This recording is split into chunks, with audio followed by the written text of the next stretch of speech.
Hello booktube, I'm Scott. Emile. We're gunpowder.fiction.and.plot, and now we're going to wrap up all the books we read in April.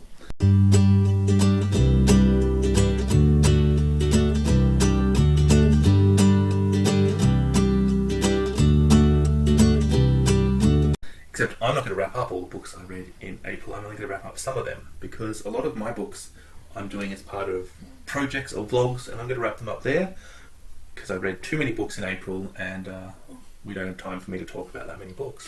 I think that's awesome. I am probably not going to skip any of mine because I didn't really talk about them a whole lot in my vlog. I did mention that they existed, and that was about it. So. Yeah. All right. The first book I'd like to talk about is An Elderly Lady is Up to No Good by Helene Tursten. Oh, that's my first one too. Which we've both read. So we both saw this on Courtney Farrat's channel. Yeah. And there's a relatively short audiobook of it available on Scribd. Yeah. And the premise of this is an old lady is murdering people. It is like a reverse Miss Marple is basically the premise. It's legendary. I really like it. This was fun, wasn't it? The central character was just fucking hilarious. And potentially Scott when he becomes an old lady. You think that I'm that cranky? Yes. I really liked every now and then she'd murder somebody and you'd be like, oh good, they had it coming. Yeah, you're not sad about any of the people who get murdered. Let me just point that out. I think some of them... No. The very first lady. No. Yeah. You're never allowed to think that this lady is somehow benevolently killing people. It's not like Dexter. No, she's not doing it as a favour for anyone else. It's completely self-centered and self-justified. I love that she's an old duck who's just like in control and completely in charge of herself and her senses, and there is nothing fragile or helpless about her, and that is just so good. I like how both women and the elderly, and I don't mean elderly women, I mean separate categories, see Maud for who she is, but that doesn't help anybody. Like... Yeah, because they're not treating her as a stereotype. Yeah. It's really interesting. Yeah, I really enjoyed that. This book is not the brainiest and most intellectual book, but my gosh, fun. It's cathartic, it's good, and if you don't want to read this book, you really are a grump. You're a bigger grump than Scott. Yeah, that's Sean. I reckon Sean would even enjoy this book. Okay, but he won't read it because it's a literary fiction. Across the Green Grass Fields, which is the last of the Wayward Children series, I believe, is the next book on my list. I hate talking about sequels because I feel like it's really hard to, but this does what they all do, and it makes you feel the bliss of found family, the joy of belonging, and then it gives you some kind of quest. Yeah. So was it as good as the first one, or...? I think this was almost twice as long as the rest of them, and I think this was my favourite one. Awesome. Was House of Names by Colm Toibin. This is the retelling of the Greek story of Orestes, who is son of Akhenaten. What happens in this story is that he sacrifices... The father sacrifices his daughter in order to appease the gods so that they can win the battle. And then the mother, who is the bad guy in this novel, is upset that the father murdered the daughter and takes actions against that. Anyway, this results in Orestes being kidnapped, and he has to find his way home in order to reclaim his kingdom. I had a real problem with this book in that it was telling me who the bad guys were pretty consistently, and I was like, no, they're all bad. Yeah, okay. I just didn't like this one. Yeah, it was a relatively easy read, and that was what I wanted when I read it. So I should give it that. What's your next one? The Secret Lives of Church Ladies. Oh, I've not read this. This is so good. This is a collection of short stories about church ladies and fucking. Like, I mean, I guess you could call it relationships, but it's about church ladies and fucking. Every story is different. Every story, there's no stereotype of what a church lady is.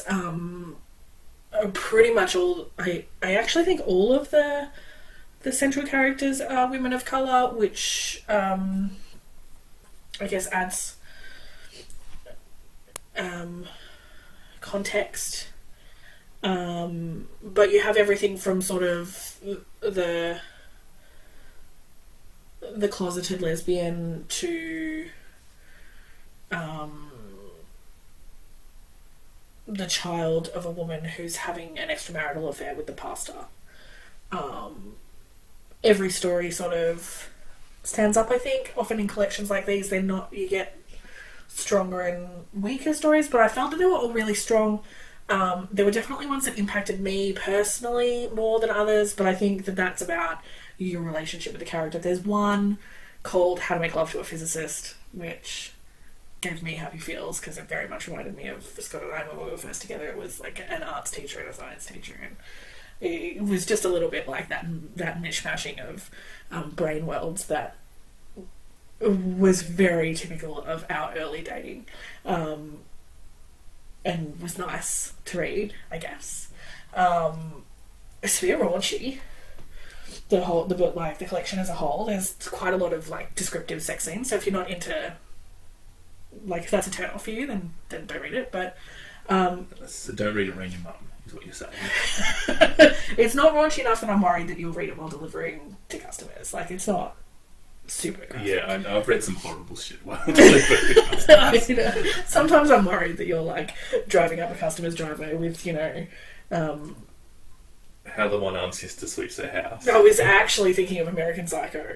Like, yeah, really loud. Like, I actually turned American Psycho off before I got to the customer's driveway. Yeah. I don't think it's that graphic, but it's, there's some sexy times going on. Although there's sexy times, it's all about sex, like, and it's all about the emotional and relationship and religious impact of sex. And while the book is not a particularly religious book, it does sort of talk about the impact that being a member of a church, the member of a Christian church, might have on how you deal with relationships, particularly romantic relationships.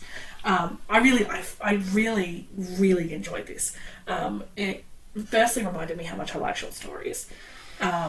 It was very well written, and I don't think there's a really weak one in the collection. I think everyone would connect with at least one of these stories. Do the short stories mesh together? No, they're all different characters, different environments, different. They're all. The common thread is that the central character is a woman of colour who's a church lady. That's it. Cool. Yeah. All right. The next one I have on my list is The Lady's Paradise by Emile Zola. I read this as part of the readathon that Pauline over at Dancing Lawn was hosting. This is her second Zola readathon. She ran the one for Germinal last year. I didn't really participate in the discussion of this one because I two reasons. I had too many different books on the go, and instead of reading them all a little bit, I decided that I needed to pull one out of the fire. So I just finished this one, essentially. And this was not my favourite Zola book. In fact, I'm going to save I've only read 3 Zolas, and this is the worst. And I'm a little bit bummed, because this really... Everything about this book, I should love it. It's written by one of my all-time favourite authors. Mm-hmm. It is a critique of free market capitalism. And like, it's Zola, it's free market capitalism, it's a critique. Zola's writing is very non-judgy, naturalist. This is what happens, this is why it happens. Look, isn't it broken? He doesn't he puts the spotlight on things without judging them. So he doesn't even say, isn't it broken? He's just like, look at this. Yeah, you can see that it's broken. Yeah. The comparison between this and Germinal, you know, it's very similar in that he is talking about, in Germinal, he's talking about coal miners and the problem with coal mining, and here he's talking about the centre of Paris. He's talking about a massive department store that is putting all the other specialists out of business by essentially having too much money and selling things too cheaply. So essentially he's talking about Coles and Woolworths putting out greengrocers and butchers out of business. Oh, so like no personal ramifications for you at all. Yeah, exactly. No, given our business, exactly. It's not something that directly affects me. I don't know whether the translation wasn't as good, whether I completely missed something, whether... Do you think maybe the fact that it is actually directly our industry, our impact... Well, it's not really... I've said Coles and Woolworths, but actually it's probably much closer to like Myers and Kmart, or in the US, I guess... Yeah, like a department store, Harrods or something. Yeah, I understand the difference, but do you think that potentially your knowledge of the mechanics of how that works in modern society maybe made this a little bit more boring? No. I think that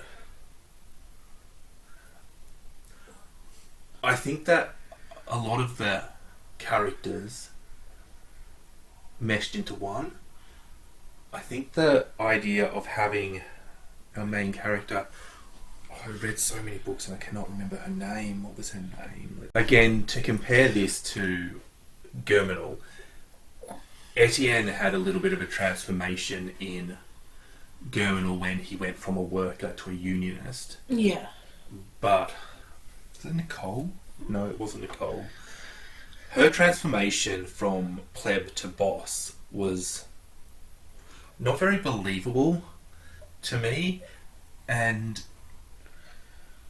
even though there are obvious explanations around sex, essentially, I feel like he didn't hit me over the head quite enough with that, about how these women who were working in this department store were essentially on the market meeting men, not prostitution, but meeting men to support themselves because they weren't earning enough.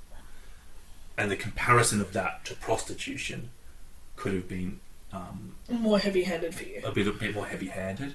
But I feel like there needed to be an extra character, and our main character needed to be divided in two. That is really what I feel, and we could have killed off the main character at about the halfway point and then focused on this other character. I didn't buy that. But ultimately, I really feel like this is a good book that for some reason it didn't work for me. Do you know what I mean? Like, I've given it 3 stars. It's got merit. Yeah. I don't want to put anybody off, and I'm not saying I didn't like it. What I'm saying is, it's Zola. I expected to love this, and I liked it. Yeah. Yeah. Okay. My next book is a collection of short stories called Shut Up, You're Pretty.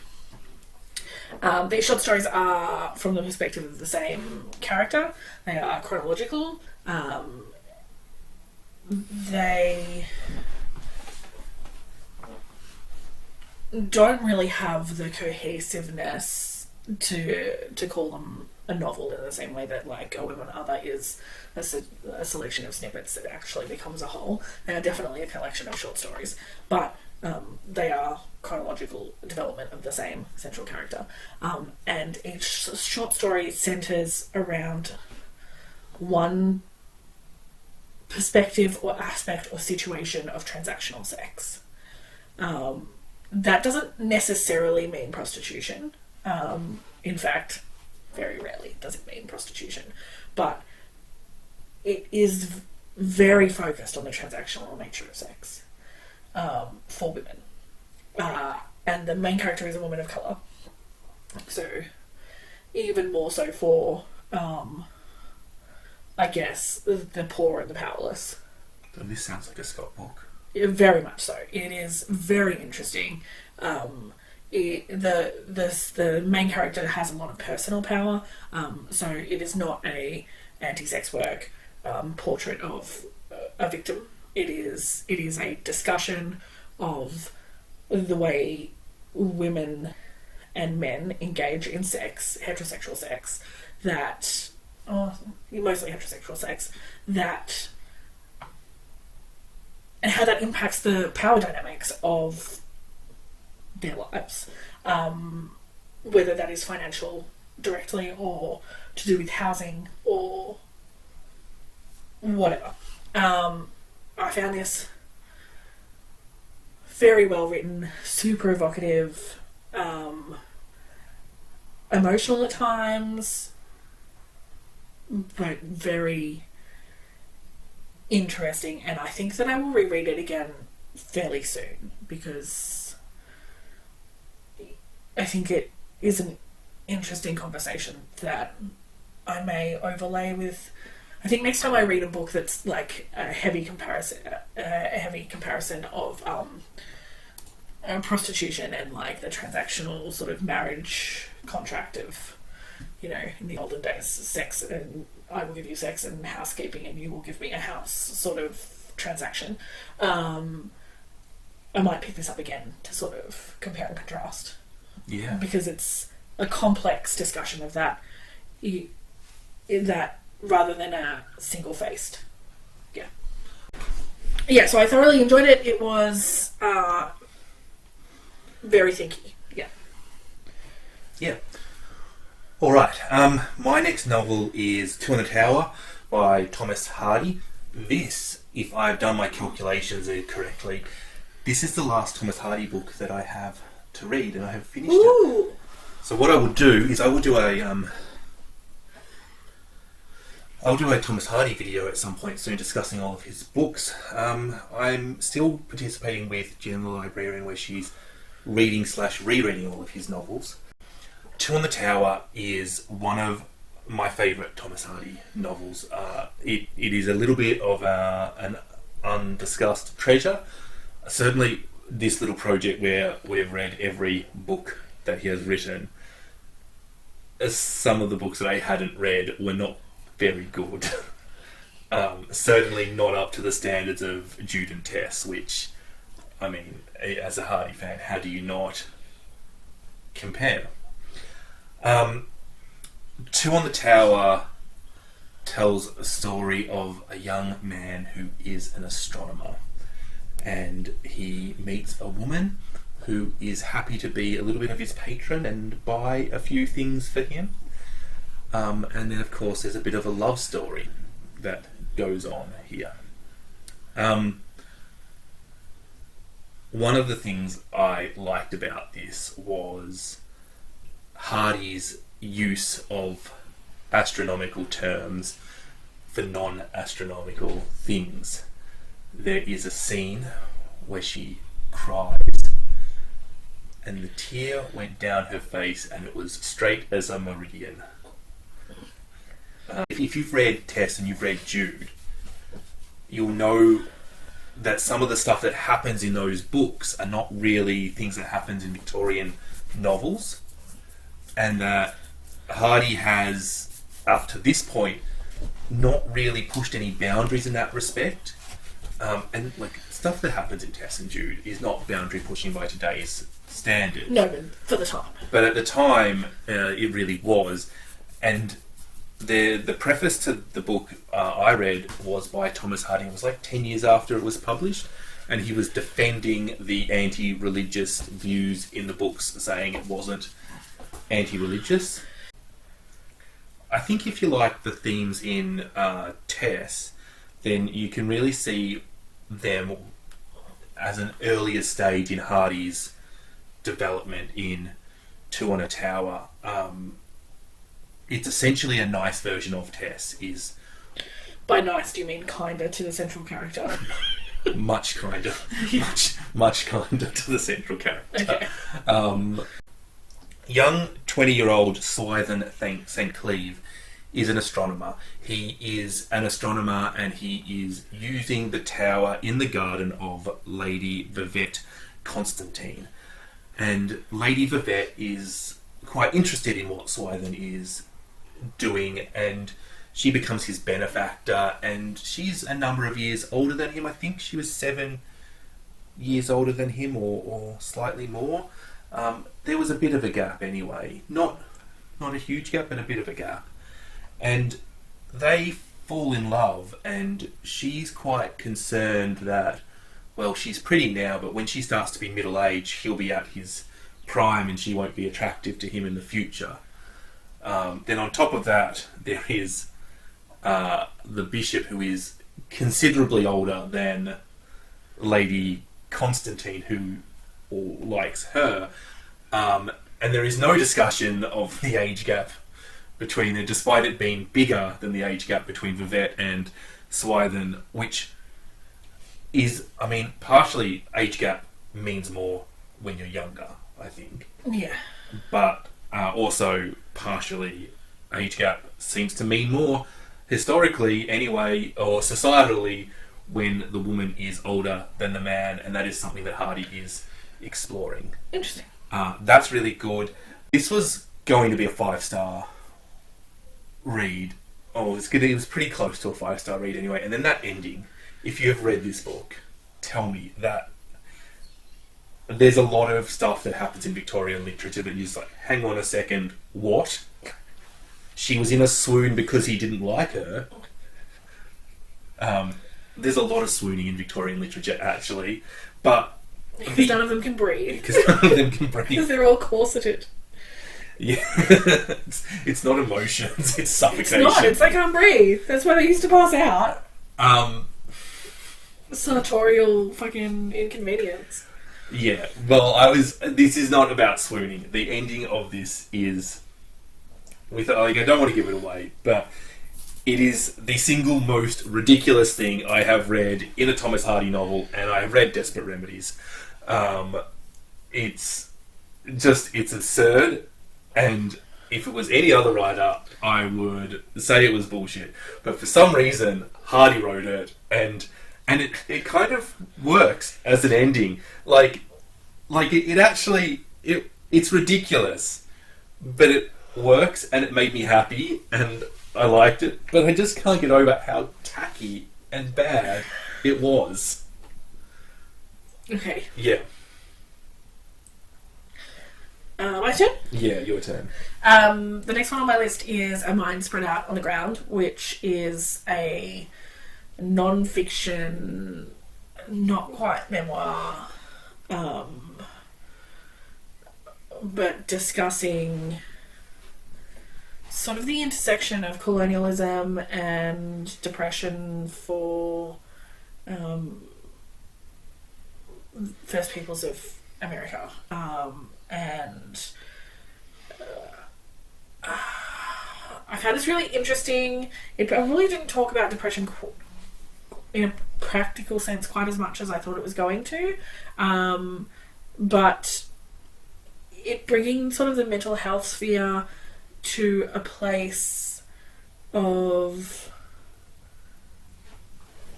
discussing how colonialism has usurped the powers of a people to prevent and treat depression in ways that make sense for their culture. It really gave me feels of Freshwater, which is fiction, but sort of discusses a similar theme in the sense of how the Nigerian culture frames certain mental health in different ways, and this was sort of a reframing of depression. There's discussion of the author's mother and her experience with bipolar disorder on the reservation and the impact that had on the author's childhood, and there's a lot of discussion about that impact. There's a whole chapter about NIDS, which is less about depression and more about the impact of a parent with depression on a child or a group of children.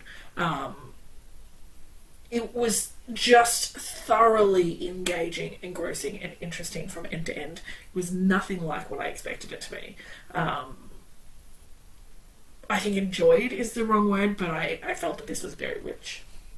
Yeah, that sounds excellent. Yeah. Yeah. All right, is that you wrap with that one? Yeah. The next one on my list is The Amazing Adventures of Kavalier and Clay by Michael Chabon. So, let's talk about my experience with this book. I DNF'd this book in March. And ever since I DNF'd this book, I DNF'd it quite early. I was like, it was really a bit harsh. Oh, you felt like you over DNF'd. I felt like I over DNF'd, and I kept having, like, you didn't actually wait for the story to commence. You weren't DNFing it because it was bad writing. You just didn't think it would be a 5-star read, and you didn't have the patience for it. Yeah. And I really felt like that was too harsh. And then I kept reading it I decided to continue reading where I left off in April, about 3 weeks after I DNF'd it. And I really started to enjoy this. Kavalier and Clay is the story of these two men. One of these men escapes Poland to come to America, and he's a really amazing guy. He is part Harry Houdini, part comic book genius, part he hates the Nazis a lot. I mean, good. And he meets I think he's his cousin, who is into comic books, and they create these comics together, and they go into business together drawing comics, and they I think they're two real people, to be honest. And that started to get really quite interesting. But it didn't go very far. I really suspect that this is real people that we're talking about, real people's lives, and we're reading a fictionalized account of it. We're talking like, we're in New York, we're comic books during World War II, and some of the things that come up is, so one of the things that he wanted to do, that they wanted to do with their comic book, was they wanted to put Hitler on the front page of their comic book, and they wanted to have their hero, the escapist, be smashing him, right? Be punching him, right? Yeah. And the first thing that they said that sort of blew my mind there was that that's a political statement for the time. And I was like, I get that it is a political statement, but really, is it a controversial political, say I hate Hitler is not controversial. Not now. Yeah, actually. But to be honest, now I can say that I hate insert any politician here, and everybody will be like, yeah, fair call. Politician. I mean, there's a few. That's not true. How many thumbs down did we get on the video where you called our Prime Minister a cunt? Our Prime Minister is a cunt. They had a real hard time being political with their comics.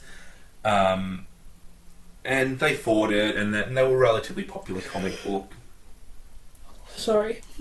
And then they met women, or not women, and then they went off and fought in the war, and it just didn't quite... It felt like a series of not quite connected events. Yeah. I think that if these people are real, if they are based on the lives of these people, I think that they have led very interesting and amazing lives, which would make really, really interesting documentaries, or even that docu-fiction series thing that they're doing now. Yeah. Right? That would be really interesting. But to actually then turn it into a novel, it doesn't work. Yeah. And this is a frustrating book for me because I really feel like it was quite good, and it was close to being amazing, and it wasn't. And that is there was too much going on with the plot and not enough going on with the themes. It was too plotty, really, and not enough about the themes and emotions and the characters. Yeah. And plot is important, and normally I'm criticising books for not having enough of it. Yeah. But really, plot and themes and characters are a balance, and this is one of those books a little bit too plot heavy for me. Yeah, so 3 stars for that one. We both read Terra Nullius. We read this for the Read Under the Bed book club, which next month's book is The Parcel. Yeah, and June's book is The Vegetarian. So The Parcel by Anusha Rani is the book for May. The Vegetarian by Han Kang is the book for June. And link is in the description if you would like to join. Yeah, we just chat on Discord, and it's pretty low pressure. You don't have to read any books that you don't want to read. No. All our books are below 300 pages, and yeah. Yeah, and everything is sort of somehow critiquing some aspect of society. Yeah. Which is vague, isn't it? Yeah. So Terra Nullius we both read. I am literally the only one in the book club who liked it. Everyone else thought it was a bit shit. It was not my favourite book of all time. It is not the hill I'm going to die on as far as defending its worth, but I think that we covered most of both of our ideas of what we thought about Terra Nullius quite well in the Aussie April blog. So yeah, I'm not sure that I want to rehash a whole lot of it. Quick description is that it's about the colonialisation of Australia. One that we both read as well. Ooh. And I think this will be my favourite book of the month. How the One-Armed Sister Sweeps Her House by Cherie Jones. This is pretty up there for me too, although I think Shut Up You're Pretty might just beat it out. I had some good books. This was a buddy read with Melissa from Fully Booked, and I really enjoyed what Melissa added to the conversation. I felt like this was a really good conversation we had with this book, because I felt like this book allowed for good conversation. For sure. What I also feel like we could pick this conversation up 3 or 4 times a day for the next 6 months while we remember things and continually have more ideas about this book. It was very rich in shit to talk about. This is the story of Lala, who lives in a city called Paradise on the island of Barbados. Lala is married to Aidan, who is not a very nice chap. Aidan is business partners Tones, and they sell marijuana. Do they? Well, I don't know if they do. I think that's what Tones thinks they do. Anyway, I think this is the story of Mira, whose husband gets murdered in a bungled burglary. So you think Mira is the main character? I think there's more than one main character. Yeah, okay. It shifts perspective throughout the whole novel. You end up with a whole bunch of different points of view. I think one of the things that we talked about is the fact that it does that exceptionally well. There's no... Often when you get a book action from different perspectives, there's repetition. There's no repetition. Everyone picks up from where the last character left off and moves the story forward. And if Cherie wanted to give you conflicting ideas, she found another way to bring up the conflict, the discussion of the conflict, without going back and retelling that part of the story. And I thought that was really beneficial as far as readability and enjoyability. Yeah, what you just said about the plot and the changing of perspectives, I will say that the same thing is true about each character. Each character adds something different, yeah. and that is never repeated. And actually, one of the things that we discussed with Melissa was when we were comparing characters and the difference between each character and what they added. Yeah. There's just so much good in this book. There's like the isolation that being on an island creates. Everyone who reviews it says it's claustrophobic, and it really is. You get this inward-looking, suffocating feeling. You're back to the ocean. You're looking back into the island. you're looking back into yourself, you're looking back into your house. Like, every perspective is claustrophobic, I guess is the best word. Yeah. So we have that. We have the power imbalances between people in relationship caused by size and money, essentially. I think gender, race, class all come into it. I think education comes into it. Education comes into it at some point. Also, like, health with one particular character, like physical... I don't want to say disability, but, like, unwellness becomes a loss of power for one of the characters. There's just so much interplay of power. Yeah. We don't often put trigger warnings on the books we read because that would be exhausting. Yeah, but you should definitely look up your trigger. Like, if you're a trigger warning person who needs to be careful about what they read, then I would look up the list for this, because there's going to be a list. Well, this has got some of the most full-on violence that I have read. Particularly if you're a victim or have been in the position of seeing domestic violence firsthand.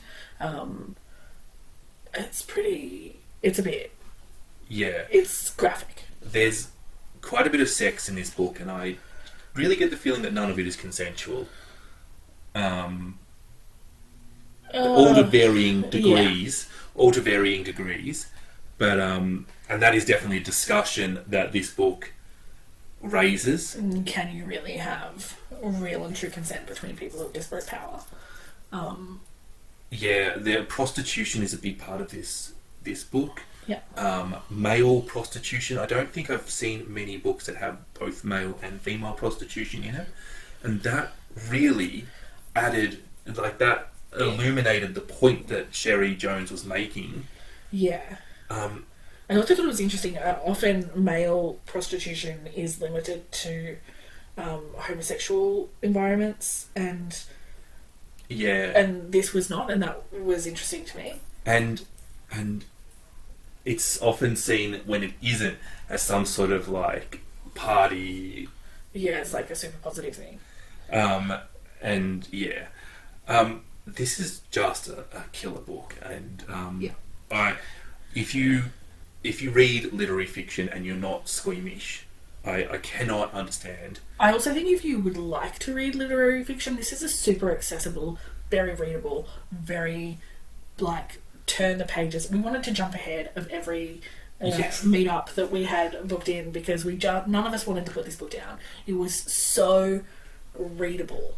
And I think with a book like this, it's difficult to say it was enjoyable, but it was a quality reading experience. Yeah, I can't see anybody saying that they don't like this book without saying things like there was too much violence in it. Yeah. And I think look up the trigger warnings, because that is the only reason you would not like this book. The characters are so rich. The plotting is interesting and believable. The resolution is just chef's kiss, as the young people say. Just so good. Yeah. So good. Yeah. I imagine that this will make my best books of 2021. Really exceptional novel. I'm not predicting my best books of 2021, because so far I have read almost as many books in 2021 that I did in all of 2020, and my brain is, like, exploding with the possibility of how many books that's going to be. I think if this doesn't make my best books of 2021, then I probably want to make that list longer. That's how I feel about it. It'll be interesting, because the more I think about this book, the better it gets as well. I thought this was an excellent book when I was reading it. Yeah. It would be enjoyable to study and write essays about this book. Yeah, perfect for a book club, perfect to just read on your own. Just so good. Yeah. Alright, is it your turn now? It must be your turn. It's my turn now. What's next on Nell's list? My next one is Don't Touch My Hair. We did this as a buddy read, so we both read this one. Yeah, we both read this one. We read this one with Mel from a book fiend named Mel. Mm-hmm. So my buddy reads this one with Mel and Mel. Yeah. That wasn't at all fucking confusing. Well, Only it's in Mel and Melissa, but... Only in conversation with each other. Have you checked in with Mel? I don't know which one are you talking about. Yeah.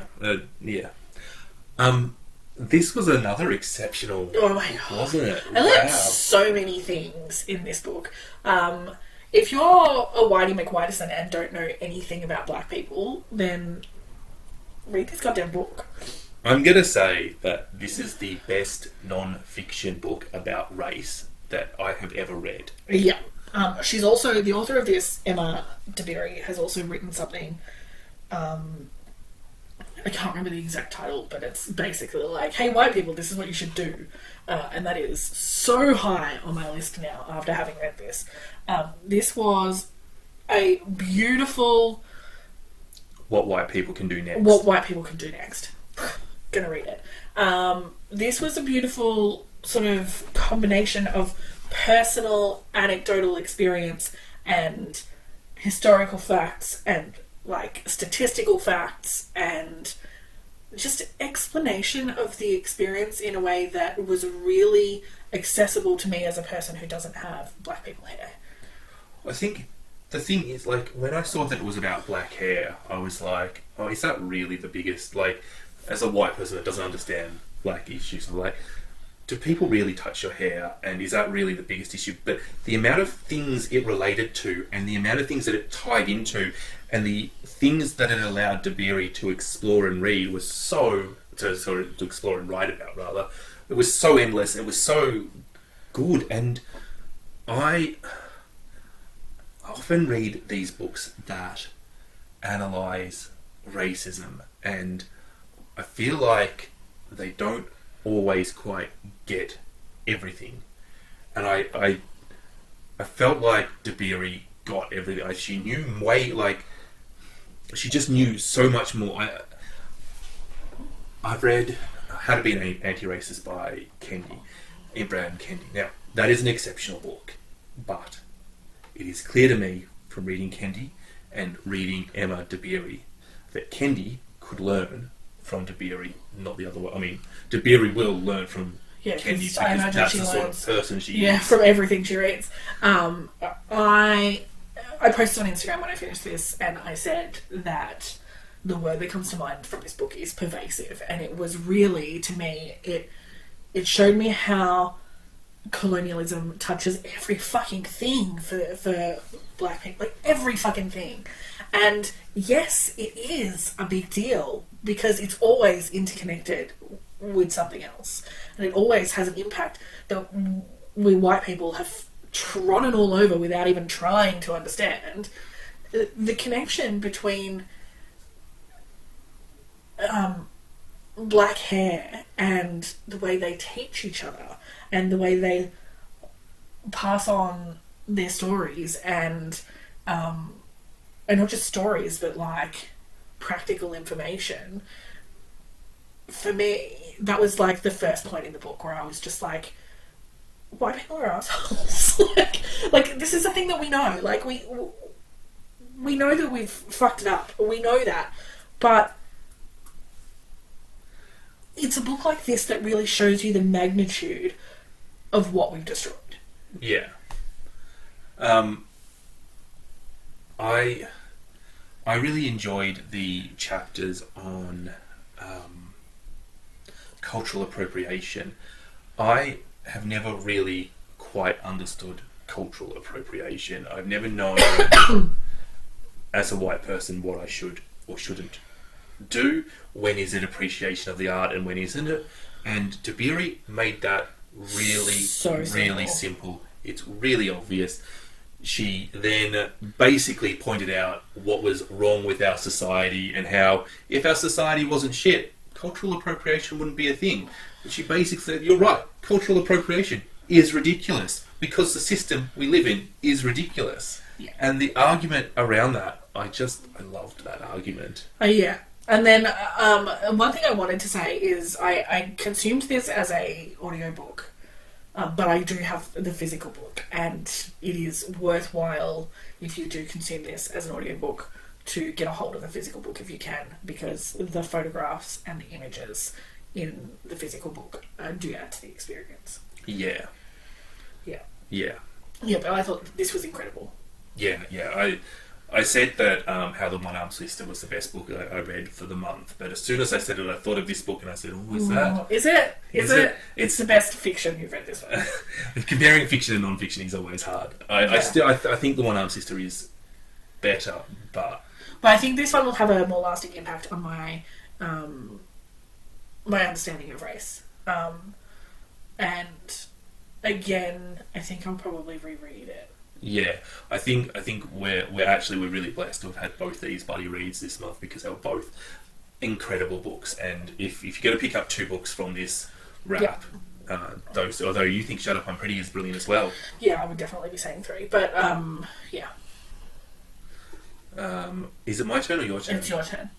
Okay, I think this is the last one I've got up for discussion. Yeah, I've got only one more to go through.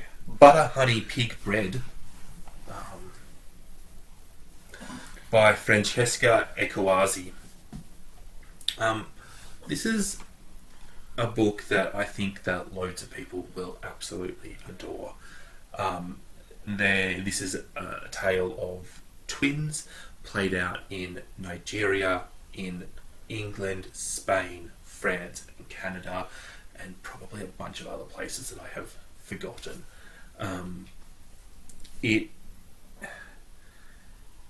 is a piece of literary fiction that is doing a lot, and there are so much. If you like, I would recommend this book to somebody like Kieran or the guys at the Codex Cantina who really like to analyse and pick apart books and take their time reading it and line by line, and highlight things and go, hang on, we're talking about food again, because this book is a lot about food, and why are we talking about food, and what does food mean, and all of this sort of stuff. It is a book for people who like to analyse literature. That does not make it a bad book in other ways, but I am saying that primarily those people are going to love this book. This book tackles quite big topics such as sexual abuse in childhood, such as being queer, being straight, being queer in Nigeria versus being queer in Europe, and then you have this whole twin connection. The very opening of this book, and we're talking about in a Mutonji, and I couldn't help but to compare it to Ekwuyazi's Freshwater because of obvious things. We have mental illness in the family, we have murder going on, and it all comes together into this really incredible book. The only thing about this book is I didn't love it, and I don't understand why. This is I should love this book. This is talking about some of the more miserable aspects of society. It's talking about people trying to build lives and be happy throughout these things. We're talking about prejudices, we're talking about all of this different stuff, and it didn't quite. I don't know what would make this book come together. Do you know what I mean?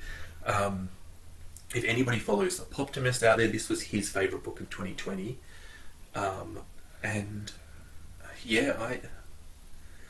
It's just, I'm so confused as to why I'm not raving about this book.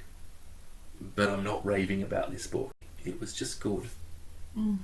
And I feel like I am alone in this. Do you know, I feel like other people will read this book and love this book. I don't understand why I didn't love it, but other people will love this book. And so I think I probably should just jump on YouTube and watch a few reviews of it, a little bit of analysis of it, see if that pokes something for you. Yeah. Often maybe I'm lacking that key that somebody can just give me to clunk it all together in my brain. Clunk. Clunk. The sound Scott's brain makes. Yeah, I shouldn't have to give it oil, should I? My last book for the month was My Name Is Why by Lemn Sissay. Lemn is a poet, and this is his... it's a memoir of his childhood, essentially. His upbringing was broken by the UK government. Basically, his mum was a single mum in a time where if you're a single mum, they took your kid away, and they took her kid away.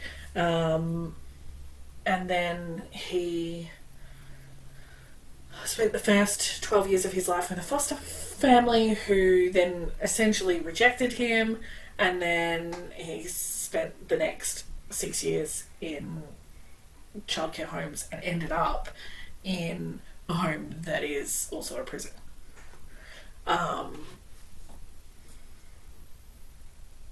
I am not shocked that the UK government is this fucking crap, because of course it is. It's a government. I am not shocked that as a person of colour, Lemn Sissay had it the worst way it could go. He told this story beautifully. It was bleak as fuck. But